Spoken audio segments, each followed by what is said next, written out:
ఆత్మలోని శాంతము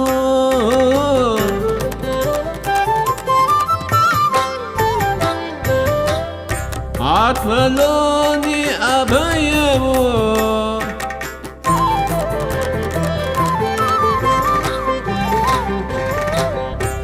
ఆత్మలోని శాంతము అని అభయము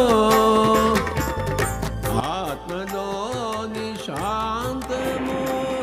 అందరికీ నమస్కారం అండి. ఈరోజు 10వ రోజు న్యూ ఎనర్జీ బై డి రేవతిదేవి గారు.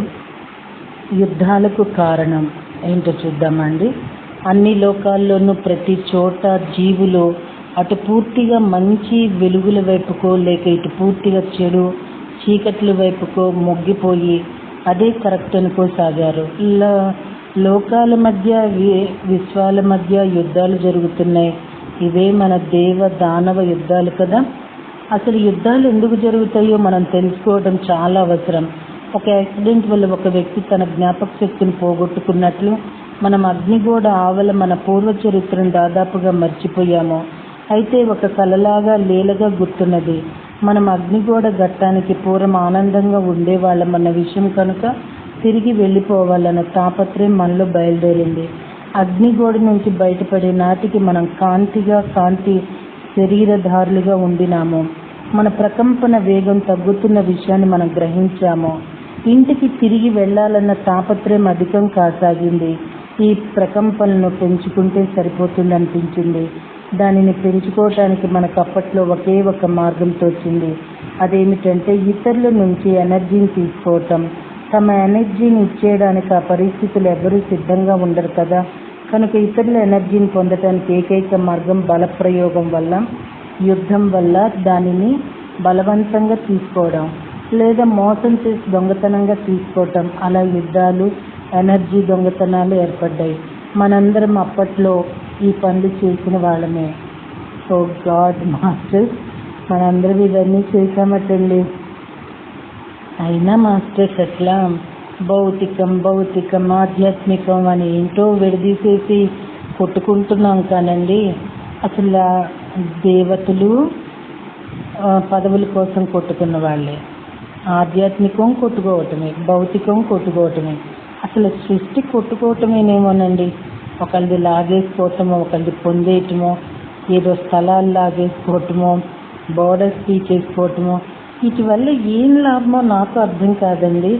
అసలు ఆల్ ఓవర్గా చూస్తుంటేనండి ఒకళ్ళది దోచుకునే ప్రయత్నము అక్కడ పైలోకంలోనూ ఈ లోకంలోనూ మధ్యలోకంలోనూ సర్వలోకాల్లోనూ ఉన్నట్టుంది మాస్టర్స్. ఇంకా అలాంటప్పుడు ఈ ఆధ్యాత్మికాలు ఇవన్నీ అవసరమటండి. ఏంటో మాస్టర్స్, సృష్టికర్తకే అర్థం కావాలి. ఇంకొంచెం లోతుకి వెళ్ళామనుకోండి, మనము ఒక్క క్షణాల్లో స్తంభన ఏర్పడిపోతూ ఉంటుంది. ఎందుకంటే అందరిది కదండి సృష్టి. చూద్దాం మాస్టర్స్, ఇంకేం తెలుసుకోవాలో. మరణాలు, మనం గందరగోళంలో ఉన్నాము. మన విశ్వంలో భయంకరమైన యుద్ధాలు జరుగుతున్నాయి. ఆ సమయంలోనే చంపుకోవడాలు, చావడాలు మొదటిసారిగా తెలిసాయి.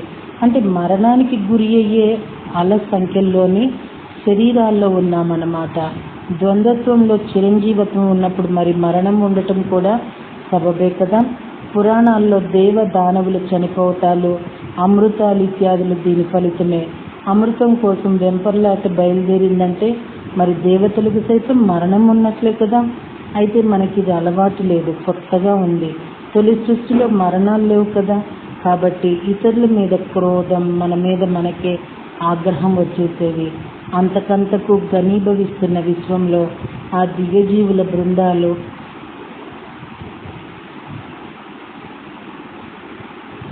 విహారం చేస్తూ ఇతరుల నుంచి శక్తిని లాక్కోవడానికి ప్రయత్నించేవారు.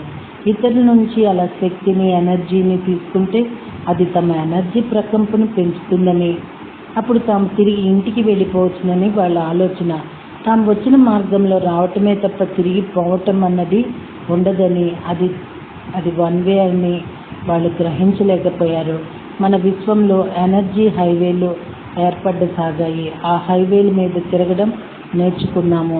మానవ కొలమానం ప్రకారం చెప్పాలంటే కోటాను కోట్ల కాంతి సంవత్సరాల దూరాన్ని క్షణకాలంలో దాటగలిగే వాళ్ళం.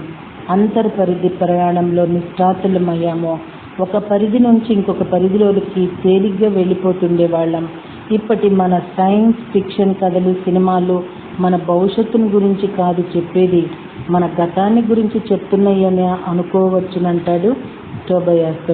విశ్వమంతా ఏర్పడుతున్న ఈ ఘనీభవన చర్చను మనం నిరోధించాలని ప్రయత్నించాము.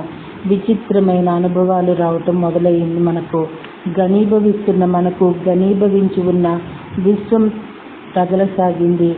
అలవాటుగా వాటి గుండా వెళ్ళిపోవాలనుకుని ముందుకు సాగి వాటిని ఢీకొనగలిగాము. ఇంతకు ముందులాగా వాటి గుండా వెళ్ళలేకపోతున్నాం ఇప్పుడు. దానికి కారణం ఏంటంటారు? దానికి ఒక కారణం ఉందంటున్నారు. ఆ కారణం ఏమిటంటే ఎనర్జీ గుండా పోలేకపోతుంది. నక్షత్రాలు మనకు తగులుతున్నాయి, గ్రహాలు తగులుతున్నాయి, ఉల్కలు, ఆస్ట్రాయిడ్లు కూడా తగులుతున్నాయి. ఇలా అన్నీ తగులుతుంటే మనకు ఆశ్చర్యం, కోపము వచ్చాయి. ఈ యుద్ధాలు ఎంతో కాలంగా జరుగుతూ వచ్చాయి. అంతకంతకు వాటి సీరియస్నెస్ పెరిగింది. మన ప్రపంచ యుద్ధాల్లాగా ఈ యుద్ధాలే ద్వంద్వత్వానికి రూపాన్నిచ్చి విస్తరింపచేశాయి. యుద్ధాలు తీవ్రతమై ద్వంద్వత్వాన్ని బలోపేతం చేశాయి. శూన్యంలో ఒక నూతన వాస్తవం రూపుదిద్దుకోసాగింది. నక్షత్రాలతో, గ్యాలక్సీలతో భౌతిక విశ్వం ఏర్పడసాగింది.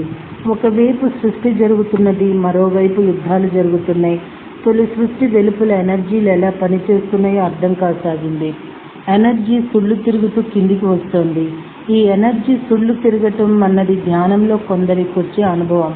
ఈ సుడిపై వైపున కూర్చుగాను కిందికి రాను వెడల్పు ఎక్కువవుతూనే ఉంటుంది. ధ్యానుల అనుభవాల్లో ఇదే సుడిలో ఎనర్జీ కింద నుంచి పైకి వెడల్పు లేదా చుట్టూ కొంత తగ్గుతూ అంతకంతకి వేగం పుంజుకుంటూ పోతున్నట్లు కనపడుతుంది. ఒకప్పుడు మనలో కిందికి దిగుతూ వచ్చింది, ఇప్పుడు సాధనలో అది తిరిగి పైకి వెళుతున్నదన్నమాట. సృష్టి ఆగిపోయినదట. చివరికి ఒకానొక స్తంభన దశ వచ్చేసింది. చైతన్యం ఇంకా కిందకి దిగటం ఆగిపోయింది. చీకటి వెలుగుల మధ్య పోరాటాలిక ముందుకు సాగలేని పరిస్థితి వచ్చేసింది. మానవులైన మనకు తెలిసిన విధానంలో విశ్వం ఎదుగుదల ఆగిపోయింది. కొన్ని కోణాల్లో ఆగిపోయిందట, మరి కొన్ని కోణాల్లో కొనసాగుతూనే ఉన్నదట. నిజానికి సృష్టి ఆగిపోవటం అన్నది ఉండదు. ఆ గదులు కూడా ఆ ఎదుగుదలే అవుతుంది. ఆటంకమే కదా బుద్ధికి పదును పెట్టేది. అప్పుడు ఆ ఆటంకాల్లో కూడా మనం ఒక అడుగు ముందుకు పోతున్నట్లే కదా. మనం ఒక కోణంలో మాత్రమే చూసి ఆగిపోయింది అనుకుంటాము. మరో కోణంలో మనం ఆలోచించడానికి ఆ ఆటంకమే మనకు సహకరిస్తుంది. కనబడడానికి సృష్టి ఆగిపోయిందేమో కానీ ఎదుగుదలలో ఆగిపోనే లేదు. పాల్గొంటున్న ఏ పక్షం వారికి విజయం లభించడం లేదు. అన్ని పక్షాల వాళ్ళు అలసిపోయారు, విసిగిపోయారు. విశ్వంలో ఎనర్జీ విస్తరించడం, పనిచేయటం ఆగిపోయింది. దీన్ని గ్రీడ్ లాక్ అనవచ్చు అంటాడు టోబయాస్. సృష్టి ఇక ముందుకు సాగలేని పరిస్థితి వచ్చేసింది. అంటే సృష్టి ఆగిపోయిందన్నమాట. చైతన్యం ఇక ముందుకు సాగలేకపోయింది. ఒకానొక దశలో సృష్టి కొంతకాలం పాటు ఆగిపోయిందని, ఆ విషయం ఖగోళంలో రికార్డ్ అయిందని మన భావితరాల ఖగోళ శాస్త్రవేత్తలు నక్షత్రాలను చూసి ఆ విషయం చెప్తున్నారని అంటాడు టోబయాస్. అయితే మనకిప్పుడు కనబడుతున్నది ఈ ఘట్టానికి పూర్వం ఉండిన పరిస్థితి. సృష్టి ఆగిపోవటం అంటే గడ్డు సమస్య ఏర్పడినట్టు లెక్క. నూతన అవగాహనల అవసరం ఏర్పడింది. ద్వంద్వత్వాన్ని పూర్తిగా ఇంకా అర్థం చేసుకోలేకపోయినందుకు వల్ల ఇలా ఆగిపోయింది. పూర్తిగా అర్థం చేసుకోవాలంటే మనలో అవగాహన ఇంకా పెరగాలి. ఇంకా ఏదో కొత్త వాటిని తెలుసుకోవాలి. సృష్టి కొనసాగడానికి ఏదో ఒకటి చెయ్యాలి. సంభవించిన ఈ ఎనర్జీ స్తంభనకు ఒక పరిష్కారం కనుక్కోవాలి. యుద్ధాల వల్ల ఇక ఏమీ సాధించలేమని తెలుసుకున్నారు. యుద్ధాలకు ముగింపు పలకాలి. అడుగు ముందుకు వేసి తర్వాతి దశకు చేరుకోవలసిన సమయం వచ్చేసింది. అప్పట్లో తొలి సృష్టి వెలుపలనున్న అందరి చైతన్యాల మధ్య లింకులు ఉన్నాయి. ఇప్పట్లాగా అప్పట్లో భౌతిక రూపాలు లేవు. అప్పట్లో మనల్ని మన ఎనర్జీ లక్షణాలను బట్టి, ప్రకంపనలను బట్టి గుర్తించేవారు. మన ప్రకంపనే మన పేరుగా ఉండింది. సమావేశం. భారీ ఎత్తున ఒక సమావేశం జరిగింది. చాలామంది సమావేశమయ్యారు. అగ్నిగోడ దాటి వచ్చిన వాళ్ళందరూ దీనిలో పాల్గొన్నారు. అన్ని ఎనర్జీల చైతన్యం ఒక దగ్గర చేరింది. ద్వంద్వత్వాన్ని గురించి, ఎనర్జీలో ఏర్పడిన స్తంభన గురించి చర్చించుకున్నారు. సమస్య తమకు మించి ఉందని అర్థం చేసుకున్నారు. అందరూ కలిసి తమ శక్తులను ఏకం చేసి ఆర్కేంజల్స్ని సృష్టించారు. ఈ సమాచారం పశ్చిమాన ఇవ్వబడింది కనుక అక్కడి వాళ్ళు క్రైస్తవులు కనుక ఇక్కడ చెప్తున్న పేర్లు క్రైస్తవ ప్రపంచంలో తెలిసిన పేర్లు. ఆ సందర్భంలో పుట్టిన ఎనర్జీలను ఆర్కేంజల్స్ అన్నారు. వీటిని సరిగా అర్థం చేసుకోవాలంటే మన పురాణాల నుంచి ఉదాహరణ తీసుకోవాలి. రాముడు అనగానే మనకు త్రేతాయుగంలో దశరథునికి పుట్టినప్పటి నుంచి మాత్రమే రాముడు ఉన్నాడు. ఆ పరిస్థితి లోపల ఏ కథ చెప్పినా నమ్ముతాము. ఆ పరిస్థితి వెలుపలనున్న దాన్ని నమ్మడానికి మనం సిద్ధంగా ఉండము. కానీ రామవతారానికి ముందే రామతత్వం ఉన్నదని వాస్తవం. అదేవిధంగా హనుమాన్ తత్వం, గణేష్ తత్వం ఆయా పాత్ర పురాణాల్లో కనబడక ముందు నుంచే ఉన్నాయి. ఆర్కేంజల్ గేబ్రియల్ మన హనుమంతుడని ఒక మహనీయురాలు చెప్పడం జరిగింది. అయితే ఇలాంటి వాటిని మనము అంత తేలిగ్గా అంగీకరించలేకపోతే అందులో ఆశ్చర్యం లేదు. కనుక అది సమస్త సృష్టి కథే తప్ప కేవలం ఒక మతానికి చెందిన కథ కాదు అని అర్థం చేసుకుందాం.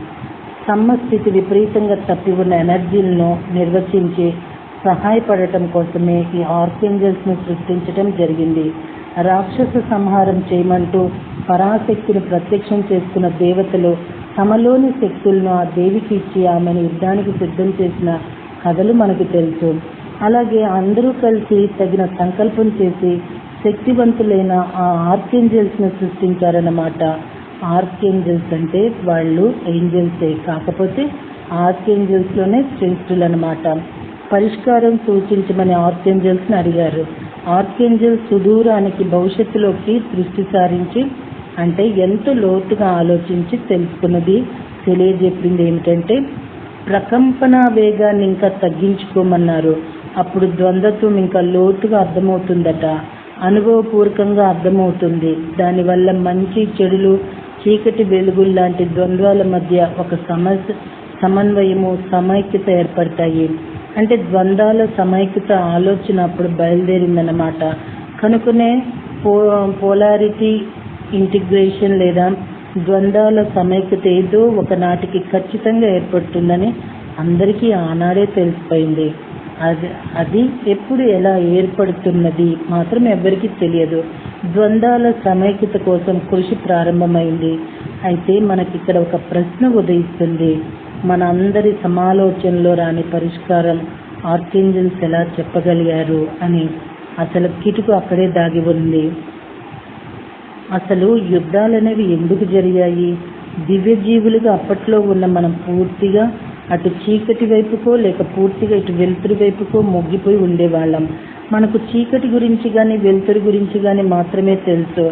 అంటే అటు రాక్షసులుగానో ఇటు దేవతలుగానో ఉండినామని అనుకోవచ్చు. అటువంటి మనం అందరం కలిసి మనలోని శక్తుల్ని ఏకం చేసి ఆర్కేంజల్స్ను సృష్టించాము. అంటే ఆర్కేంజల్స్లో మన అందరి అనుభవాల సారం ఉన్నదన్నమాట. ఇరు పక్షాల అనుభవాలు కలిగిన వారు కనుక వాళ్ళు ద్వంద్వాల సమైక్యత గురించి సూచించగలిగారు. మరి ఇరు పక్షాల సమైక్యతను కలబోసి కున్నవారు మాత్రమే ఆ ద్వంద్వాల సమైక్యతను చేయవచ్చు కదా.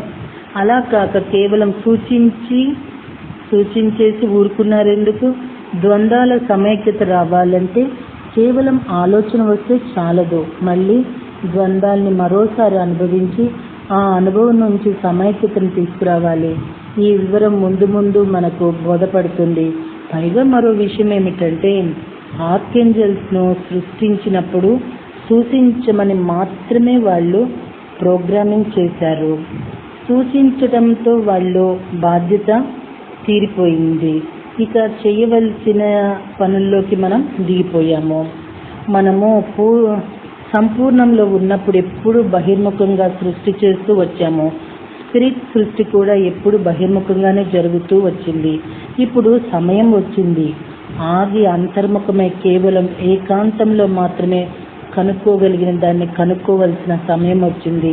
ఇది మరింత బాగా అర్థం కావాలంటే తొలి సృష్టిని చెట్టును కాసిన ఒక కాయతో పోలుద్దాము. కాయ పెరిగి తన పూర్తి సైజుకు వచ్చేసింది. ఇక జరగాల్సింది బాహ్యంగా జరగాల్సింది కాదు, బాహ్య పెరుగుదల ఆగి లోపల పండటం జరగాలి. పండటం కూడా పెరుగుదలే కదా. ఇందుకోసం గాను అత్యున్నతమైన చైతన్య స్థాయిలో ఒక ఒప్పందం జరిగింది. అప్పుడు వాళ్ళు భౌతిక శరీరాలతో లేరు, వాళ్ళ కాంతి దేహులు. వాళ్ళ గుర్తింపు వాళ్ళ ఎనర్జీని బట్టి, ప్రకంపనని బట్టి ఉండేది. ఇప్పుడు అలాగే ఉన్నది. లోబ్ సాంగ్ రాంపా ఏం చెప్తున్నాడంటే, చనిపోయి ఆస్ట్రల్ ప్రపంచానికి వెళ్ళిన వాడికి అతని రూపాన్ని బట్టో లేక పేరుని బట్టో గుర్తించరట, అతని ప్రకంపనను బట్టి గుర్తిస్తారట. సినిమాల్లో పోలీస్ కానిస్టేబుల్ను అతని నెంబర్తో పిలవటం చేస్తుంటాం కదా, అలాగనమాట. వేలి ముద్రలు ఎలాగైతే కలవో అలాగే ప్రకంపనలు కూడా ఎవరికి వారికి వేరుగా ఉంటాయట. అందుకే కదా కుక్కలు దొంగను పసిగట్టగలిగేది. మనుషులకే ఈ పేర్లు వెంపర్లాట్లు అంటాడు టొబయాస్. ఆండ్రోమెడన్లు కూడా తమను తమ ప్రకంపనల ద్వారానే గుర్తించమంటారు. ఎవరు ఏ మూలనున్నా అవసరమైతే ఒకరినొకరు కాంటాక్ట్ చేయడానికి అన్ని విధాల అవకాశం ఉండేది. జరిగిన సమావేశ ఫలితంగా బాగా అనుభవజ్ఞులైన అతిరథ మహారథులైన ఆత్మలకు ఆహ్వానం వెళ్ళింది. వివిధ విశ్వాల్లో పనిచేసిన మరింత అనుభవం కోసం ఉవ్విళ్ళూరుతున్న ఆత్మలకు రమ్మని పిలుపు వచ్చింది. ఆసక్తి ఉన్నవాళ్ళు ముందుకు వచ్చారు. ద్వంద్వాల సమైక్యత అంటే పోలారిటీ ఇంటిగ్రేషన్ ఆటను ఆడడానికి. ఓకే మాస్టర్స్, మరి రేపు మన విశ్వం గురించి తెలియజేస్తున్నారు, తెలుసుకోవటానికి సిద్ధపడదామా అండి? Thank you very much.